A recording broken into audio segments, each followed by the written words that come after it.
What's up? What's that? Okay, let's say observance 2. Soon after Baron James Rothschild made his fortune in Paris in the early 1820s, he faced his most intractable problem. How could a Jew and a German, a total outsider to French society, win the respect of the xenophobic French upper classes? Rothschild was a man who understood power. He knew that his fortune would bring him status, but that if he remained socially alienated, neither his status nor his fortune would last. So he looked at the society of the time and asked what would win their hearts. Charity? The French couldn't care less. Political influence? He already had that. And if anything, it only made people more suspicious of him. The one weak spot he decided was boredom. In the period of the restoration of the monarchy, the French upper classes were bored, so Rothschild began to spend astounding sum of money on entertaining them. He hired the best architects in France to design his gardens and ballrooms. He hired Marie Antoinette Cérémy, the most celebrated French chef, to prepare the most lavish parties Paris had ever witnessed. No Frenchman could resist, even if the parties were given by a German Jew. Rothschild's weekly soirees began to attract bigger and bigger numbers. Over the next few years, he won the only thing he would secure an outsider's power: social acceptance, interpretation. Strategic generosity is always a great weapon in building a support base, particularly for the outsider, but the Baron de Rothschild was cleverer still. He knew it was his money that had created the barrier between him and the French, making him look ugly and untrustworthy. The best way to overcome this was literally to waste huge sum, a gesture to show he valued French culture and society over money. What Rothschild did resembled the famous Pathless Feast of the American Northwest by periodically destroying its wealth in a giant orgy of festivals and bonfires. An Indian tribe would symbolize its power over other tribes. The base of its power was not money, but its ability to spend and its confidence in superiority that would restore to it all that the Pathlets had destroyed.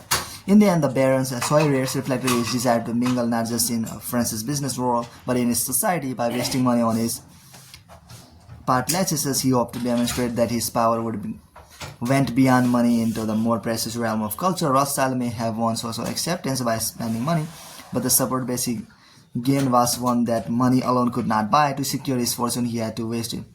That is a strategic generosity in a nutshell: the ability to be flexible with your wealth, putting it to work, not to buy objects but to win people's hearts.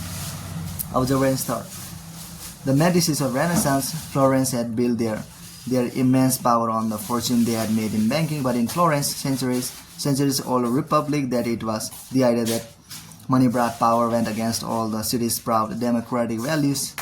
Cosimo de' Medici is the first of the family to gain great fame. Worked around this by keeping a low profile. He never flaunted his wealth, but by the time his grandson Lorenzo came of age in the 1470s, the family's wealth was too large and their influence too noticeable to be disguised any longer.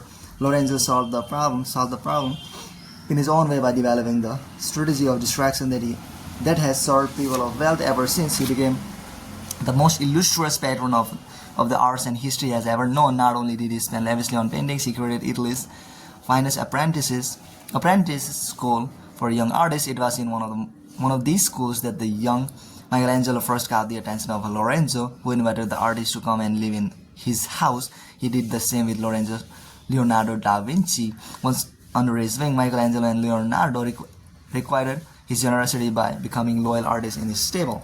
Whenever Lorenzo faced an enemy, he would wield the weapon of patronage. When Pisa, Florence's traditional enemy, threatened to rebel against it in 1472, Lorenzo placated its people by pouring money into its university, which had once been its pride and joy but had long ago lost its luster. The Pisans had no defense against this insidious maneuver, which simultaneously fed their love of culture and blunted their desire for battle. Interpretation. Lorenzo undoubtedly loved the arts, but his patronage of arts had a practical function as well, of which he was keenly aware. In Florence at the time, banking was perhaps the least admired way of making money, and was certainly not a respected source of power. The artists were at the other pole, the pole of quasi-religious transcendence. By spending on the arts, Lorenzo diluted people's opinions of the ugly source of his wealth, disguising himself in nobility. There is no better use of strategic generosity than that of distracting attention from an unsavory reality and wrapping oneself in the mantle of art or religion. Observance 4. Louis had an eagle eye for the strategic power of money when he came to the throne. The powerful nobility had recently proven a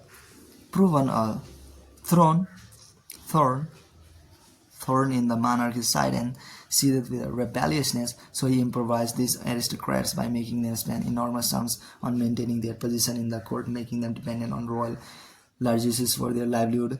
He had them in his claws. Next, Louis brought the nobles to their knees with strategic generosity. It would work like this. Whenever he noticed a stubborn courtier whose influence he needed to gain or whose troublemaking he needed to squelch, he would use his vast wealth to soften the soil. First, he would ignore his victim, making the man anxious. Then the man would suddenly find that his son had been given a well-paid post, or that funds had been spent liberally in his home region, or that he had been given a painting he had long coveted. Presents would flow from Louis's hands. Finally, weeks or months later, Louis would ask for favors he needed all along. A man who had once vowed to do anything to stop the king would find he had lost the desire to fight. A straightforward bribe would have made him rebellious. This was far more insidious, facing hardened earth in which nothing could take root. Louis loosened the soil before he planted his seed. Interpretation. Louis understood that there is a deep-rooted emotional element in our attitude to money, an element going back to childhood. When we are children, all kinds of complicated feelings about our parents center around gifts. We see the giving of a gift as a sign of love and approval, and that emotional element never goes away. The recipients of gifts, financial or otherwise, we are certainly as vulnerable as children, especially when the gift comes from someone in authority. They cannot help opening up their will as Louis loosened the soil. To succeed best, the gift should come out of the blue. It should be remarkable for the fact that a gift like it has never been given before, or for being preceded by a cold shoulder from the giver. The more often you give to particular people, the blunder this weapon becomes. If they don't take your gifts for granted, becoming masters of ingratitude, they will resent what appears to be charity. The sudden, unexpected one-time gift will not spoil your children, it will keep them under your thumb. Observance 5. The antique dealer Fushimiya, who lived in the city of Edo, former name for Tokyo, in the 17th century, once made a stop at a village tea house. After enjoying a cup of tea, he spent several minutes scrutinizing the cup, which he eventually paid for and took away with him. A local artisan watching him waited until Fushimiya left the shop, then approached the old woman who owned the tea house and asked her who this man was. She told him it was Japan's most famous connoisseur's antique dealer to the Lord of Izumo. The artisan ran out of the shop, caught up with Fushimiya, and begged him to sell him the cup, which must clearly be valuable if Fushimiya judged it so. Fushimiya laughed heartily. It's just an ordinary cup of Bizenware, he explained, and it's not valuable at all. The reason I was looking at it was that